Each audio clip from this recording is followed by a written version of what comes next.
Hello friends, welcome to my YouTube channel career space. আশা করি আপনারা সবাই ভালো আছেন। আজকে এই মুহূর্তে আপার প্রাইমারি শিক্ষক নিয়োগ সংক্রান্ত যে সবচেয়ে গুরুত্বপূর্ণ আপডেট উঠে এসেছে, বিস্তারিত সেই সম্পর্কে আলোচনা করব। তাই ভিডিওটি অবশ্যই সম্পূর্ণ দেখবেন। বন্ধুরা, শিক্ষা সংক্রান্ত ও চাকরি সংক্রান্ত সমস্ত রকমের লেটেস্ট আপডেট আপনারা এই চ্যানেলে পাবেন। তাই চ্যানেলটি এখনই সাবস্ক্রাইব করে রাখবেন এবং পাশে থাকা বেল আইকনটিকে অবশ্যই প্রেস করে রাখবেন পরবর্তী সমস্ত রকম লেটেস্ট আপডেটগুলো সবার আগে পাওয়ার জন্য। আপার প্রাইমারি শিক্ষক নিয়োগের কাউন্সেলিং সংক্রান্ত নোটিশ দিল এসএসসি। কলকাতা হাইকোর্টের ছাড়পত্র মিলেছে।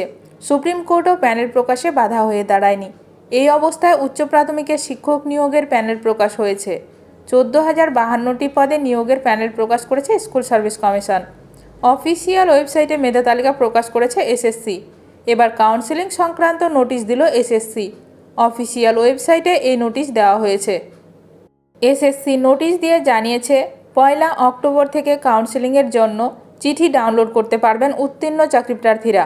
3 অক্টোবর থেকে শুরু কাউন্সেলিং। পুজোর আগে উচ্চ প্রাথমিকের চাকরি প্রার্থীদের কাউন্সেলিং হবে 3 ও 4 অক্টোবর। এই দুদিন প্রায় 200রও বেশি সফল চাকরি প্রার্থীদের কাউন্সেলিং করা হবে বলে বিজ্ঞপ্তি দিয়ে জানালো স্কুল সার্ভিস কমিশন। 14,000 এরও বেশি শূন্যপদ থাকলেও প্রায় 13,950 জনের নামের মেধা তালিকা প্রকাশ করল স্কুল সার্ভিস কমিশন। আসলে বেশ কয়েকটি বিষয়ে উপযুক্ত সংরক্ষিত প্রার্থী না পাওয়া যাওয়ায় শূন্যপদের থেকে মেধা তালিকায় থাকা প্রার্থীর সংখ্যা কম।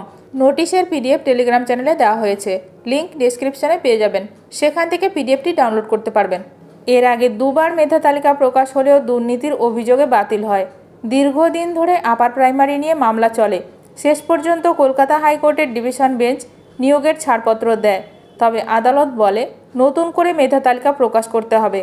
আদালত জানিয়েছিল 4 সপ্তাহের মধ্যে মেধা তালিকা প্রকাশ করতে হবে। তার 4 সপ্তাহের মধ্যে কাউন্সেলিং করিয়ে নিয়োগ করাতে হবে। আদালতের নির্দেশে তৃতীয়বার তালিকা প্রকাশ করলো এসএসসি।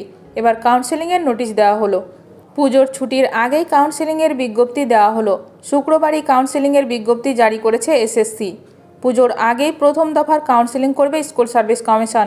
কমিশনের তরফে জানানো হয়েছে, পার্শ্ব শিক্ষকদের জন্য 10% আসন সংরক্ষিত আছে। সেটা বাদ দিয়েই প্যানেল প্রকাশ করা হয়।